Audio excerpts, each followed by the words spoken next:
Hello प्यारे बच्चों, कैसे आप सभी। आई होप सो आप लोग बहुत ही बढ़िया होंगे। आज का ये वीडियो हर एक नर्सिंग स्टूडेंट के लिए बहुत ही खास होने वाली है, क्योंकि आज के इस वीडियो में हम लोग बात करने वाले हैं कि आखिर इंटर्नशिप में हमें किस चीज़ों पर ध्यान देना चाहिए और कौन कौन सी वह चीज़ है जिसको हमें बहुत अच्छी तरीके से ऑब्जर्व करना चाहिए और सीखना चाहिए। इंटर्नशिप पीरियड हर एक बीएससी नर्सिंग स्टूडेंट के लिए यह गोल्डन पीरियड होता है, जहाँ पे वह स्टूडेंट अपनी थ्योरेटिकल नॉलेज को स्किल में चेंज करता है, अपनी स्किल को डेवलप करता है, बिल्डअप करता है। तो चलिए वीडियो को स्टार्ट करते हैं और समझ लेते हैं कि इंटर्नशिप पीरियड में कौन कौन सी वे स्किल है जिस पे हम लोगों को ध्यान देना चाहिए, कौन कौन सी चीज़ें हैं जिनको हमें ऑब्जर्व करना चाहिए और कौन कौन सी चीज़ों को हमें बहुत अच्छी तरीके से ध्यान से सीखना चाहिए, ताकि अपने प्रोफेशन में हम लोग बहुत ही अच्छा कर सके और बहुत अच्छे नर्स बन सके। तो चलिए हम लोग सीखते हैं कि कौन कौन सी वे चीज़ें हैं जो इंटर्नशिप में हमें ध्यान देनी चाहिए। सबसे पहले मैं आपको बता दूं कि इंटर्नशिप में आखिर होता क्या है।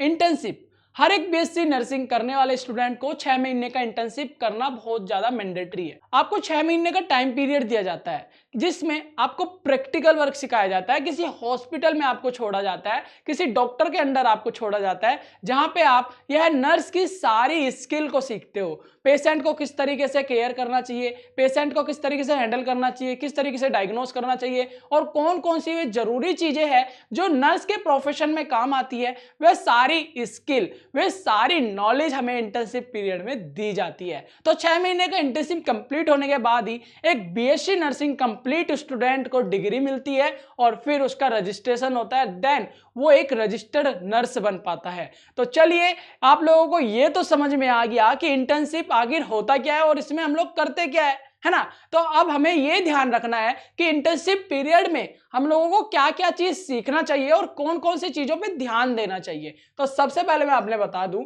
जैसे आपकी इंटर्नशिप स्टार्ट होती है तो आपको क्या करना है। आपको सबसे पहले बेसिक बेड मेकिंग सीखना है। जैसे कि बेड मेकिंग क्या होता है, किस तरीके से हम लोगों को बेड को तैयार करना चाहिए, पेशेंट के लिए रेडी करना चाहिए, कितने बेड होते हैं, कितने टाइप के बेड हमारे हॉस्पिटल में यूज होते हैं, किन किन पेशेंट के लिए हमारे बेड यूज किए जाते हैं। बच्चों, हमारे हॉस्पिटल्स के अंदर वैरायटी ऑफ बेड यूज होते हैं अलग अलग पेशेंट की कंडीशन के लिए। ठीक है, ओरिएंटेड बेड होता है, क्लोज बेड होता है, ओपन बेड होता है, कार्डियक बेड होता है। ये बेड के नाम है। पेशेंट की कंडीशन के बेस पर यह डिसाइड होता है कि कौन सा बेड हम लोगों को यूज करना है किस पेशेंट के लिए। तो सबसे पहला पॉइंट तो यही आता है कि जब भी हॉस्पिटल में हमारा पेशेंट आता है तो यह डिसाइड करना कि किस पेशेंट को कौन से बेड पर लेटाना चाहिए। स्पॉन्ज बाथ क्या होता है? स्पॉन्ज बाथ का मतलब होता है पेशेंट की हाइजीनिटी को ध्यान रखना, यानी कि उनके कपड़े चेंज करना, उनकी बॉडी को क्लीन करना, सैनिटाइज करना, यही होता है हमारा स्पॉन्ज बाथ। क्लियर है? बीपी, टेम्परेचर, ऑक्सीजन लेवल, आपकी हार्ट बीट, रेस्पिरेटरी रेट, ये सारी चीजें हमारी वाइटल साइन होती है जो आप लोगों को ऑब्जर्व करनी है, आप लोगों को मॉनिटरिंग करनी है। यही आपका प्रोफेशन है। तो सबसे पहले तो बेसिक आपको सीख लेना है स्टार्टिंग फेज में। ठीक है, उसके बाद दूसरा बच्चों मेन एंड इंपॉर्टेंट पॉइंट बच्चों, जैसे कि आप लोग बेसिक नर्सिंग प्रोसीजर सीख लेते हो। बेसिक नर्सिंग प्रोसीजर का मतलब होता है पेशेंट की केयर करना, उनको मॉनिटर करना। ठीक है, जैसे आप लोगों को पहला पॉइंट बहुत अच्छी तरीके से सीख ले रहे हो, स्टार्टिंग फेज पे आपको इसी पे ध्यान देना है। फिर आता है हमारा सेकंड पॉइंट जो कि मोस्ट इंपोर्टेंट है, वो है हमारा documentation and report. Documentation report बहुत ज्यादा जरूरी है, क्योंकि ये डॉक्यूमेंटेशन से पूरा हमारा हॉस्पिटल में जब भी पेशेंट भर्ती होता है, पेशेंट आता है, तो इन डॉक्यूमेंटेशंस के आधार पर ही उस पेशेंट का ट्रीटमेंट किया जाता है कि कब से यह बीमार है, कब हमारा ये पेशेंट हमारे हॉस्पिटल में भर्ती हुआ है, कितना टाइम हो गया है, कौन कौन सी मेडिसिन दी गई है, कौन सी नर्स ने इसको मॉनिटर किया है, किस डॉक्टर ने इसका ट्रीटमेंट किया है, कौन इनको प्रिस्क्राइब कर रहा है मेडिसिन। ये सारी डिटेल हमारी डॉक्यूमेंटेशन में एंड रिपोर्ट में दी जाती है। कितनी रिपोर्ट, उनकी लेबोरेटरी रिपोर्ट कितनी हुई और उनका क्या रिजल्ट आया, ये पूरा डॉक्यूमेंटेशन से बनाना किनका काम है? हमारी नर्सिंग ऑफिसर का काम है बच्चों, यानी आप लोगों का काम होगा ये। अगर डॉक्यूमेंटेशन में कोई भी गलती होती है तो फिर बहुत ही ज्यादा दिक्कत आ जाती है, यहां तक नर्स की जॉब भी चली जा सकती है। समझ रहे हो? तो आप लोगों को ये बहुत ज्यादा जरूरी है, मैं आपको बता दूं, ये मोस्ट इंपोर्टेंट है, nursing basic procedure. And second point is documentation and report, जो कि आपको ध्यान रखना है। ठीक है। उसके बाद मैं आपको बता दूं कम्युनिकेशन स्किल। कम्युनिकेशन स्किल्स बच्चों हमारा थर्ड पॉइंट है। आप नॉर्मल बात करते हो स्कूल में, कॉलेजेस में आप लोग नॉर्मल कन्वर्सेशन करते आए हो, फ्रेंड से बात करते हैं, नो प्रॉब्लम। लेकिन जब आप किसी प्रोफेशन में आते हो तो आपको प्रोफेशनल बनना होता है। आप लोग एक प्रोफेशनल कोर्स कर रहे हो, बीएससी नर्सिंग कर रहे हो, आप मेडिकल हेल्थ केयर फील्ड में प्रवेश कर रहे हो, तो आपकी जो प्रोफेशनल स्किल है वो आपकी कम्युनिकेशन स्किल ही दर्शाएगी कि आप कितने प्रोफेशनल हो और इस फील्ड में सूटेबल हो या नहीं हो। ठीक है, तो कम्युनिकेशन स्किल ही आपकी मोस्ट इंपोर्टेंट है। जितनी अच्छी तरीके से आप लोग बात करोगे ना, उतनी अच्छी तरीके से आपका रिलेशन बन पाएगा किसी के साथ भी, डॉक्टर के साथ, हॉस्पिटल स्टाफ के साथ या फिर पेशेंट के साथ। आपको पेशेंट के साथ और डॉक्टर के साथ रिलेशन बनाना है, बहुत अच्छा हेल्दी रिलेशन बनाना है, जिससे आप लोग अपने प्रोफेशन में बहुत आगे तक जा सको, अपना करियर ब्राइट कर सको और लोगों के साथ बहुत अच्छा सोशली कनेक्शन बना सको। ऐसा कब बन पाएगा बच्चों? ऐसा तब बन पाएगा जब आपकी कन्वर्सेशन यानी कि कम्युनिकेशन स्किल बहुत ही अच्छी होगी। ठीक है, तो कम्युनिकेशन स्किल सीखना है, किस चीज को क्या कहते हैं, कौन से इंस्ट्रूमेंट का नाम क्या है, ये सारी चीजें आप लोग थियोरेटिकल में भी पढ़ते हो, लेकिन प्रैक्टिकली जाकर भी आप लोगों को ये सीखना है। ठीक है, हर एक टर्म्स का यूज करना है। अपन लोग नॉर्मल लैंग्वेज में जो टर्म्स यूज करते हैं उस यूज ना करके अपन लोगों को हॉस्पिटल की टर्म्स को यूज करना है। हॉस्पिटल में कौन सी टर्म्स यूज हो रही है, किस चीज को कैसे बात किया जाता है, किस बात को किस तरीके से बात किया जाता है, एवरीथिंग यू मस्ट लर्न। ठीक है, तो चलिए आपको मैं आगे बता दूं आगे। हाँ, इसके बाद एक और हमारा फोर्थ पॉइंट जो कि मोस्ट मोस्ट मोस्ट इंपॉर्टेंट है, टाइम मैनेजमेंट। बच्चों हॉस्पिटल में रश बहुत होता है, भीड़ बहुत होती है, पेशेंट का बहुत ज़्यादा रश लगा रहता है, पेशेंट को मैनेज करना होता है। एक एक नर्स को 4-4 5-5 पेशेंट संभालने हो जाते हैं, 5-5 की मॉनिटरिंग करनी हो जाती है, कहीं पे गड़बड़ ना हो। बहुत अच्छी तरीके से आप लोग हर एक पेशेंट को जेन्युइनली वहां पे रिकॉर्ड भी उसका करो और जेन्युइनली उसको मॉनिटरिंग भी करो, थोड़ी सी भी गलती नहीं होनी चाहिए। इसीलिए आप लोगों को टाइम मैनेजमेंट आना चाहिए। टाइम मैनेजमेंट बहुत ही ज्यादा इंपॉर्टेंट है किसी भी प्रोफेशन में, है ना। आप लोग बीएससी नर्सिंग करने के बाद एक नर्स बन जा रहे हो, नर्स बनने के बाद आपके रेस्पॉन्सिबिलिटी आ जाएगी 4-4 5-5 6-6 पेशेंट को आपको मॉनिटर करना है, उनकी रिपोर्ट भी आपको बनानी है। अगर आप लोग टाइम मैनेजमेंट नहीं करोगे, कम समय में आप लोग ज्यादा पेशेंट को देखना, मॉनिटर करना नहीं स्किल अपनी डेवलप करोगे, तो फिर कैसे काम चलेगा। पेशेंट की हालत बिगड़ सकती है, उनकी फ्रीक्वेंसी बिगड़ सकती है, क्योंकि आप ही को पेशेंट को दवाई देनी है, आप ही को फ्रीक्वेंसी से कि हाँ बेड नंबर 1 के पेशेंट को मुझे ये टैबलेट देनी थी, बेड नंबर 2 को मुझे 2 बजे टैबलेट देनी थी और बेड नंबर 3 को मुझे 3 बजे देनी थी। किस तरीके से मैनेज करना है, और बेड नंबर 3 और बेड नंबर 4 को दोनों समय में ही हमें एक टाइम पर ही मेडिसिन देनी है। तो बच्चों किस तरीके से मैनेज होगा, टाइम मैनेजमेंट से होगा। शिफ्ट के दौरान मल्टीपल पेशेंट की केयर कैसे मैनेज करते हैं, ये आपको सिखाएगा कौन? इंटर्नशिप इसीलिए कराई जाती है ताकि आप ये सारे पॉइंट्स बहुत अच्छे तरीके से ध्यान से सीख जाओ, है ना। अपने सीनियर से सलाह लो, आपके पास जो डॉक्टर होंगे, आपके पास जो सीनियर नर्स होगी, जो आपको इंटर्नशिप पीरियड के दौरान आपको मिलेगी, जो आपको सिखाएगी, उनसे सारी चीजें, इन सब पॉइंट्स पर ध्यान से सीख लेना है जो मैं आपको पॉइंट्स बता रहा हूं।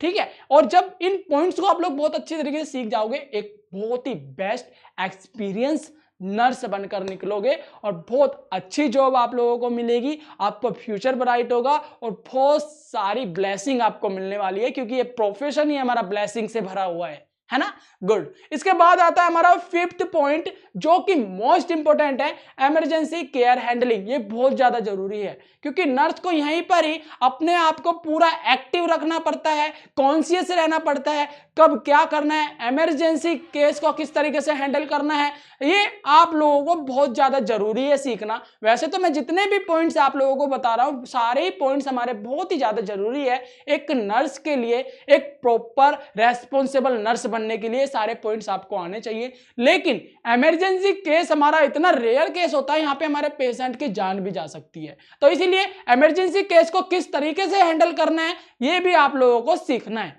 ठीक है, यहां पे कैसे सीखोगे?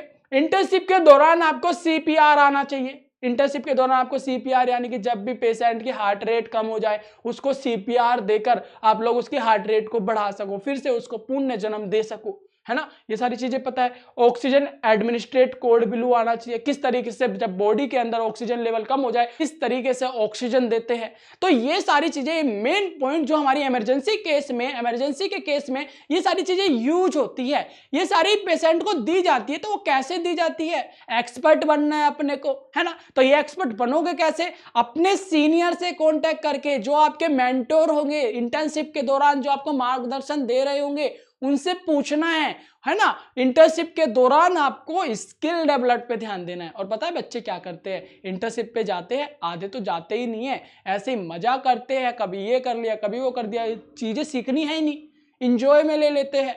तो बिल्कुल भी ऐसा नहीं करना। 4 साल आप लोगों ने इंजॉय कर लिया कॉलेज में बच्चों, लेकिन इंटर्नशिप आपका एक सीरियस, एक ऐसा पीरियड है, गोल्डन पीरियड है, जहां पे आप बेस्ट नर्स बनते हो। अगर आप लोग इंटर्नशिप पे बहुत अच्छी तरीके से ध्यान दे लेते हो, अपनी प्रैक्टिकल स्किल को बहुत अच्छी तरीके से मैनेज एंड डेवलप कर लेते हो, तो बच्चों ये मैं गारंटी दे रहा हूं आपसे बड़ी, मैं ये गारंटी दे रहा हूं कि आप जैसा नर्स कोई नहीं होगा। ठीक है, गुड। इसके बाद मैं आपको 6th पॉइंट बता देता हूं, वार्ड मैनेजमेंट। वार्ड मैनेजमेंट की जो क्या क्या रेस्पॉन्सिबिलिटी होती है ये भी आपको देखना है। अलग अलग वार्ड होते हैं, अलग अलग वार्ड हमारे पेशेंट की कंडीशन के बेस पर होते हैं, तो उनको किस तरीके से मैनेज करना है, कौन सा पेशेंट किस वार्ड में होना चाहिए, अगर वो वार्ड में हमारी ड्यूटी लगी है तो उस वार्ड में किस तरीके से हम लोगों को मैनेजमेंट करना है। तो ये सारी चीज भी आपको कौन सिखाने वाला है, आपके मेंटोर, जो इंटर्नशिप के दौरान आपको सीनियर सिखाएंगे। ठीक है, चलिए अब बात बता देता हूं मैं, इन्फेक्शन कंट्रोल प्रैक्टिस बहुत ज्यादा जरूरी है। अगर आप लोग इन्फेक्शन कंट्रोल प्रैक्टिस नहीं करते, यानी कि एक ऐसी प्रैक्टिस जिससे हम लोग अपने इन्फेक्शन को बढ़ने से रोकते हैं। इन्फेक्शन कंट्रोल प्रैक्टिस हमारी एक ऐसी प्रैक्टिस होती है, ऐसी एक आदत होती है, जिस आदत को अपनाकर हम लोग इन्फेक्शन से बच सकते हैं, अपनी बीमारी को फैलने से रोक सकते हैं। वे कौन कौन सी आदत है, जैसे कि हाइजीन रहना, पीपी किट का यूज करना, बायोमेडिकल वेस्टेज का हम लोगों को प्रॉपर से डिस्पोजल कर देना, ये सारी चीजें हमारी इन्फेक्शन कंट्रोल प्रैक्टिस होती है। यानी कि जब हमें आदत होगी अपने हर कार्य करने से पहले हाथ धोने की, तो इन्फेक्शन हमारे अंदर नहीं जाएगा, दूसरे पेशेंट तक नहीं जाएगा। जब हम अपने हाथों से उसको मेडिसिन दे रहे होंगे, जब हम अपने हाथों से उस पेशेंट की हाइजीन को मेंटेन कर रहे होंगे, तो हमारे हाथों में प्रेजेंट जर्म्स उस पेशेंट तक नहीं जाएंगे।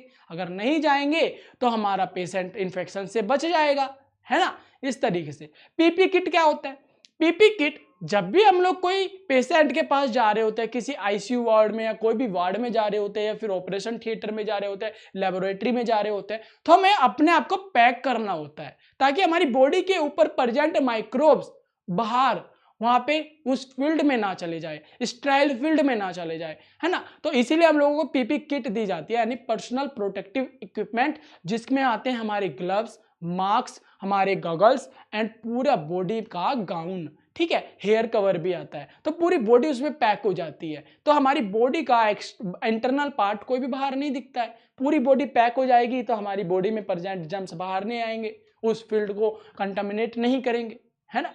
तो इस तरीके से हम लोगों ने यहाँ पे सीखे। एथिकल एंड लीगल एस्पेक्ट, ये क्या होता है, ये इतना ज्यादा जरूरी है बच्चों, बहुत ही खास और इंपॉर्टेंट पॉइंट है। इसमें हम लोग अपने एथिक्स को फॉलो करते हैं, यानी कि नर्स के क्या एथिक्स है, नर्स की क्या ऑथोरिटी है, इसके अंदर हम लोग नर्स की एथिटी 8 पॉइंट बच्चों बहुत ही ज्यादा इंपॉर्टेंट हो गया है, क्योंकि यहाँ पे हम लोग अपने लीगली काम कर रहे होते हैं। ऐसा कोई भी काम नहीं करना किसी के कहने से, चाहे सीनियर कह रहा हो या फिर हमारा साथी कह रहा हो कि आपको ये करना है, और आपको पता है कि इलीगल है, ऐसा करने से बहुत ज्यादा प्रॉब्लम हो सकती है, या फिर कोई रूल्स या कोई एथिक्स टूट सकता है, ब्रेक हो सकता है, तो आपको करना बिल्कुल भी नहीं है, चाहे कोई सीनियर कह रहा हो या फिर डिपार्टमेंट का हेड कह रहा हो। अगर आप लोग को पता है कि इलीगल है तो आपको बिल्कुल भी नहीं करना। पेशेंट कॉन्फिडेंटली इन्फॉर्म, कंसल्ट और डिग्निटी मेंटेन करनी है, और ये सब भी नर्सिंग प्रोफेशनलिज्म का एक हिस्सा है। लीगल और एथिक्स, एथिकल रूल्स को, लीगली एंड एथिक्स को फॉलो करना भी एक हमारा, लीगल्स एंड एथिक्स को अपनाना भी एक हमारा नर्सिंग प्रोफेशनलिज्म का एक हिस्सा होता। एथिक्स एथिक्स को अपनाना, लीगलिटी को अपनाना भी एक हमारे नर्सिंग प्रोफेशनल का एक हिस्सा होता है। समझ में आ रहा है? Very good. इसके बाद मैं आपसे बता दूं बच्चों, नंबर पॉइंट 9, इसके बाद इंपॉर्टेंट पॉइंट आता है हमारा department wise exposure. Department wise exposure क्या होता है? जैसे कि हमारा मेडिकल डिपार्टमेंट होता है, सर्जिकल डिपार्टमेंट होता है, पेडाइट्रिक डिपार्टमेंट होता है, मैटरनिटी, आईसीयू, ये हॉस्पिटल के अंदर अलग अलग डिपार्टमेंट होते हैं। ठीक है, तो आपकी ड्यूटी किसी भी डिपार्टमेंट में हो सकती है, तो उसको मैनेज करना, ठीक है, उस डिपार्टमेंट वाइज आप लोगों को अपनी स्किल सीखनी होती है। इंटर्नशिप पीरियड में आप लोगों को यह अपॉर्चुनिटी मिलती है कि आप सारे डिपार्टमेंट में ड्यूटी करते हो, सारे डिपार्टमेंट के बारे में जानते हो, मेडिकल के बारे में भी जानते हो, आप सर्जिकल के बारे में भी जानते हो, पेडाइट्रिक के बारे में भी जानते हो, और मैटरनिटी के बारे में भी जानते हो, और आईसीयू वार्ड में भी आपका ड्यूटी लगती है। ये अलग अलग वार्ड में जब आपकी ड्यूटी लगती है तो अलग अलग फील्ड, अलग अलग डिपार्टमेंट के बारे में आप लोग, इन सारी जगह जब आपकी ड्यूटी लगती है तो अलग अलग डिपार्टमेंट के बारे में आपको नॉलेज मिलती है। तो ये नॉलेज जब आपको मिलती है तो आपका इंटरेस्ट जागता है, तो यहां से ना आप स्पेशलाइज्ड, जब आप अलग अलग डिपार्टमेंट में जाओगे तो आपका इंटरेस्ट पता चलेगा कि आखिर आपको किस डिपार्टमेंट में जाना पसंद है, किस डिपार्टमेंट में जॉब करना और किस डिपार्टमेंट के अंदर केयर करना पसंद है। तो यहाँ पे आपकी स्पेशलाइजेशंस का चूज करने का मौका मिलता है। तो समझ पा रहे हो ना, इंटर्नशिप हमारा कितना गोल्डन पीरियड होता है और कितना जरूरी होता है और कितनी ज्यादा कुछ सीखने को हम लोगों को मिलता है। तो ये 9 पॉइंट्स थे हमारे जो कि मोस्ट इंपोर्टेंट थे, आप लोगों को ध्यान रखना है और सीखना है इंटर्नशिप पीरियड में, ताकि आप एक अच्छे और बेहतर नर्स बन सको।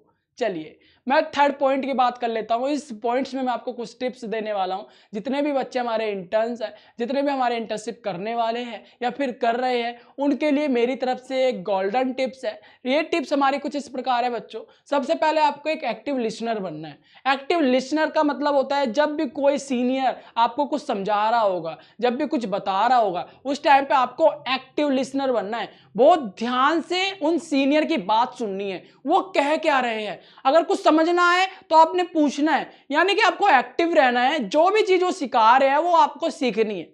ठीक है। दूसरा पॉइंट है हमारा लॉग बुक मेंटेन करना। जो भी आपके पास लॉग बुक होगी, यानी कि डॉक्यूमेंटेशंस के दौरान जब आप लोग लॉग बुक फिल करोगे ना, तो वो लॉग फुल किस तरीके से मैनेज करना है, किस टाइम पे कौन सी लॉग बुक भरनी चाहिए और कौन सी कंडीशन में कौन सी लॉग बुक हमारी फिल करनी चाहिए, तो ये भी आपको सीखना है। ठीक है, सारी लॉग बुक के बारे में आपको पता होना चाहिए। लॉग बुक का मतलब होता है जब भी कोई एक्टिविटी होती है तो हमें लॉग बुक में लिखना होता है। ये डॉक्यूमेंटेशंस का एक हिस्सा है। ठीक है बच्चों। इसके बाद आपको प्रोफेशनल ड्रेस और बिहेवियर का ध्यान रखना है। प्रोफेशनल ड्रेस, आप एक प्रोफेशन कोर्स में हो, प्रोफेशन कोर्स कर रहे हो, प्रोफेशन में जाओगे, एक प्रोफेशनल नर्स बनोगे, आपका जो ड्रेस सेंस होना चाहिए वो भी प्रोफेशनल होना चाहिए ताकि लोगों को अट्रैक्ट करे। आपका ड्रेस सेंस ही आपके बारे में बहुत कुछ बताता है, इसीलिए आपकी पर्सनैलिटी डेवलपमेंट करना ये भी आप लोगों को ध्यान में रखना है। किस तरह की ड्रेस पहनना है, जैसा डिपार्टमेंट है उनके अकॉर्डिंग ही अपने ड्रेस सेंस को करना है। टीम वर्क बहुत ज़्यादा जरूरी है। अच्छी लीडरशिप, अच्छे मेंबर आप लोगों को बनना आना चाहिए। टीम में काम करना आना चाहिए, सभी टीम मेंबर को अप्रिशिएट करना चाहिए। तो ये आप लोगों के लिए मेरे तरफ से बहुत ही गोल्डन टिप्स है, जो भी बच्चा इंटर्न्स कर रहा है और जो इंटर्नशिप करने वाला है। ठीक है, ये आपकी लाइफ में सक्सेस के लिए बहुत ज़्यादा जरूरी है और आपके इस प्रोफेशन में आगे बढ़ने के लिए बहुत ही इंपॉर्टेंट साबित हो सकते हैं। ठीक है। इसके बाद बच्चों अपने फीडबैक को एक्सेप्ट करना सीखो। यानी कि बहुत से बच्चे ऐसे होते हैं, बहुत से लोग ऐसे होते हैं, वो अपनी गलती को मानना पसंद नहीं करते। अगर उनको कोई गलती बता भी दे गुस्सा करने लगते हैं, या बहुत सारी ऐसी कंडीशन है, बहुत सारी ऐसी प्रॉब्लम्स हमने लोगों ने देखी है। ठीक है, अगर आप लोगों ने उसको गलती बता दी, अरे ये तूने क्या कर दिया, ये ऐसे नहीं होता, तो उसको हर्ट हो जाएगी। हर्ट इतनी हो जाएगी वो कभी उस फील्ड में आएगा नहीं, या फिर उससे गुस्सा हो जाएगा, या फिर वो ध्यान देना ही बंद कर देगा। ठीक है, इससे नुकसान किसका हो रहा है? उसका ही तो हो रहा है जो इंटर्नशिप कर रहा है ना, उनका थोड़ी ना हो रहा है सीनियर का। सीनियर तो डांट भी सकते हैं अगर गलती करोगे। स्टार्टिंग में गलती करता है, क्या माँ बाप नहीं डांटते? बिल्कुल डांटते हैं। जब भी टीचर नहीं डांटते, डांटते हैं, है ना। कॉलेज में आप लोगों ने डांट नहीं सुनी? बिल्कुल सुनी होगी। तो फिर दिक्कत क्या है? आप लोगों को अगर कोई कुछ कह रहा है, आपकी गलती बता रहा है, तो उस टाइम पे बुरा नहीं मानना है। आपको उसमें सुधार करना है ताकि इन फ्यूचर में फिर से वो गलती ना दोहराओ। अभी तुम बच्चे हो, आपको कुछ नहीं आता है, अभी तुम सीख रहे हो ना, तो वो आपसे बहुत एक्सपीरियंस वाले बंदे हैं, ठीक है, आपके सीनियर है, उन लोगों ने भी वह गालियां सुनी है, वह डांटे सुनी है, तब जाके वो आज आपको सिखा पा रहे हैं, ठीक है। तो आप लोगों को बुरा नहीं मानना है। इंटर्नशिप में बहुत ऐसे केस होते हैं कि सीनियर आपको कुछ भी बोल सकते हैं, क्योंकि अभी आप फ्रेशर हो, आपसे गलती हो सकती है, बिल्कुल होती है, उन्हें भी पता है गलती होती ही है। तो बिल्कुल भी डरना नहीं है, गलती हो गई है सीनियर को बताना है, सर मुझसे ऐसा हो गया। अगर नहीं बताओगे, छुपाओगे, तो सीनियर डांटेगा ही ना, क्योंकि आप एक गलती को छुपा रहे हो, पेशेंट की गलती मतलब समझ पा रहे हो, उसकी लाइफ से खेल रहे हो आप।